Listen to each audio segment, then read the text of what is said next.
वहाँ उनकी कार पर मतलब तिनेरी मठ के पास बदमाशों ने गोलियां चलाई। तिनेरी मठ की मुखिया हैं रीना कुमारी, उनके पति शशि कुमार हैं, वो आए थे सांसद के साथ, तो उनके साथ मारपीट की गई। एक और कुणाल कुमार कार्यकर्ता थे, उनका पिस्तौल के बट से मार के सर में चोट लगाई गई है। बहुत दुर्भाग्यपूर्ण बात है, इस तरह ये लोकतंत्र में इस तरह से गोलियां चलाई जाए और बम चलाया जाए, इसकी तो जितनी निंदा की जाए कम है।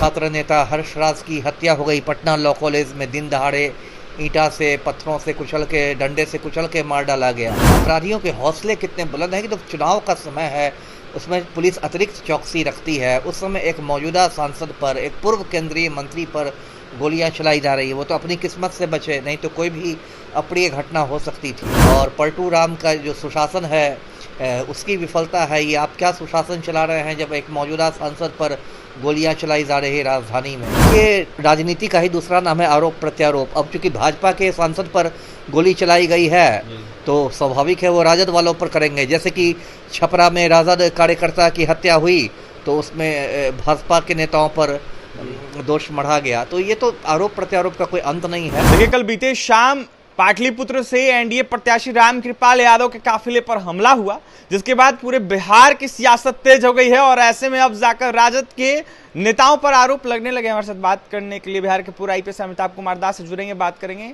अमिताभ दास जी, कैसे देख रहे हैं रामकृपाल यादव पर हमला और ऐसे में सवालिया चिन्ह उठने लगे, किसने करवाया, क्या कहते हैं और क्या कैसे देखते हैं? देखिए, पहले मैं दर्शकों को ये मामला बता दूं। ये जो रामकृपाल यादव हैं पाटलिपुत्र लोकसभा सीट से भाजपा के प्रत्याशी हैं, मौजूदा सांसद हैं, केंद्रीय मंत्री भी रह चुके हैं। एक ज़माने में लालू के भी हनुमान हुआ करते थे।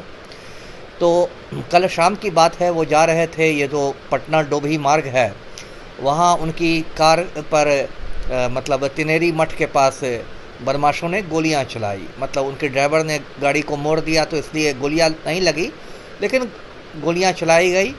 और उसके बाद उनके साथ के जो लोग थे, एक तिनेरी मठ की मुखिया हैं रीना कुमारी, उनके पति शशि कुमार हैं, वो आए थे सांसद के साथ, तो उनके साथ मारपीट की गई। एक और कुणाल कुमार कार्यकर्ता थे, उनका पिस्तौल के बट से मार के सर में चोट लगाई गई है।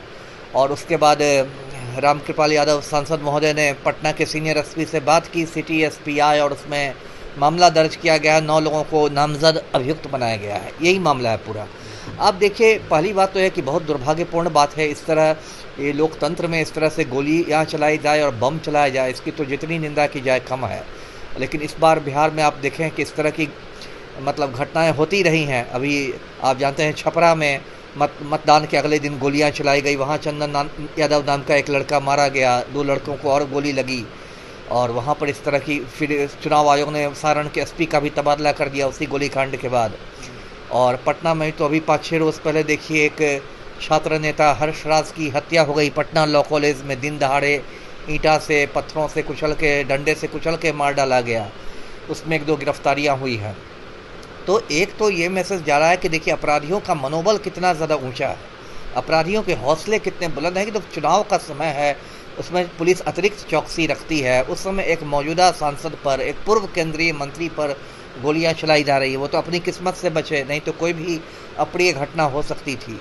तो ये तो बहुत एक तरह से पुलिस की विफलता है और पलटू राम का जो सुशासन है उसकी विफलता है। ये आप क्या सुशासन चला रहे हैं जब एक मौजूदा सांसद पर गोलियां चलाई जा रही है राजधानी में।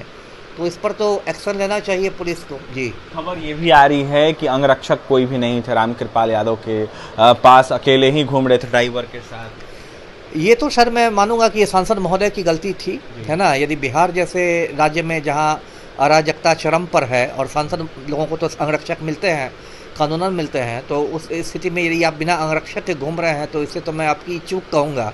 और ज़रूर कहीं ना कहीं ये खबर आपके दुश्मनों को भी लगी होगी, क्योंकि आपका ही आसपास का कोई आदमी खबर देता है आपके दुश्मनों को, तो उनको भी खबर लगी होगी कहीं से कि बिना अंगरक्षक के जा रहे हैं, बिना बॉडीगार्ड के जा रहे हैं।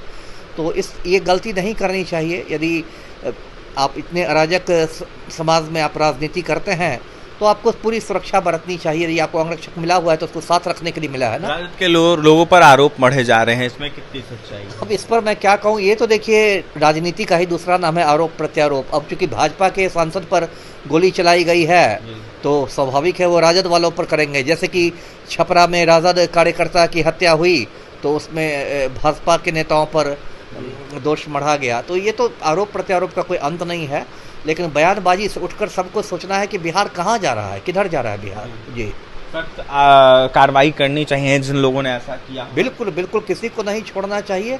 और नामजद अभियुक्त यदि न हुए, इसका मतलब शायद शशि कुमार और कुणाल कुमार इन लोगों ने पहचान भी की हो, तो पुलिस को छानबीन करनी चाहिए। कोई निर्दोष को भी नहीं पकड़ लेना है, लेकिन ये जो दोषी हो उस पर तो सख्त एक्शन लेना चाहिए। तो आर्म्स एक्ट का केस है, अटेम्प्ट टू मर्डर का केस है, सीरियस केस है। जी, अटेम्प्ट टू मर्डर और सीरियस केस है, और ऐसे में कहीं ना कहीं आर्म्स एक्ट का ये मैटर है और कार्रवाई होनी चाहिए जिन लोगों ने ऐसा किया है। बिहार के पूर्व आईपीएस अमिताभ दास ने अपनी प्रतिक्रिया दे, तो वहीं रामकृपाल पर जिस तरीके से हमला हुआ, रामकृपाल यादव पर जिस तरीके से हमला हुआ है, इसको लेकर अपनी बातें रख रहे, तो वहीं क्या कुछ करते आपने सुना है। सीधा सीधा नीतीश सरकार पर आरोप लगा रहे थे, तो वहीं निशाना साधते हुए नजर आ रहे थे। और भी तमाम खबरों के लिए बने रहे हमारे साथ। बहुत बहुत धन्यवाद।